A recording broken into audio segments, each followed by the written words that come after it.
Jeg hedder Jens, jeg er blikkenslager og er sikkerhedsrepræsentant for blikkenslagerne.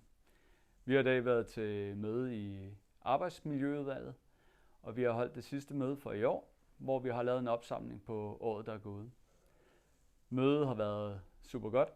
Der er blevet talt om nogle nye tiltag, som vil træde i kraft her i løbet af 2026. Hvor vi kommer til at tale mere om sikkerhed. Der har nemlig været alt for mange arbejdsskader blandt vores kollegaer.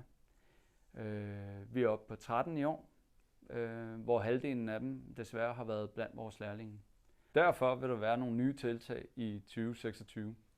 Der vil være en opdateret APV, hvor der vil være mere dialog og inddragelse og bedre læring. Der vil komme nogle værktøjer, som hedder Toolbox og Ready for Tomorrow-møder.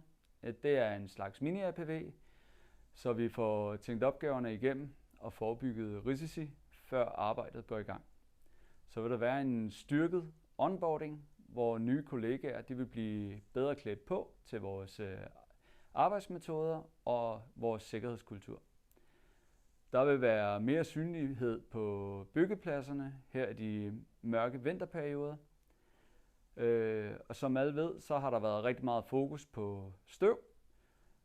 Det vil der også være en del fokus på, hvor der vil være bedre håndtering og flere tiltag, så vi kan mindske udsættelsen for det farlige støv.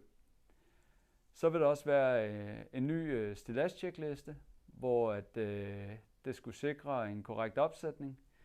Og det er byggeleder og formand for stilladsfirmaerne, der gennemgår stilladset, før vi kommer på. Vi glæder os til en 2026, hvor der vil være masser af fokus på sikkerhed og på rigtig godt samarbejde.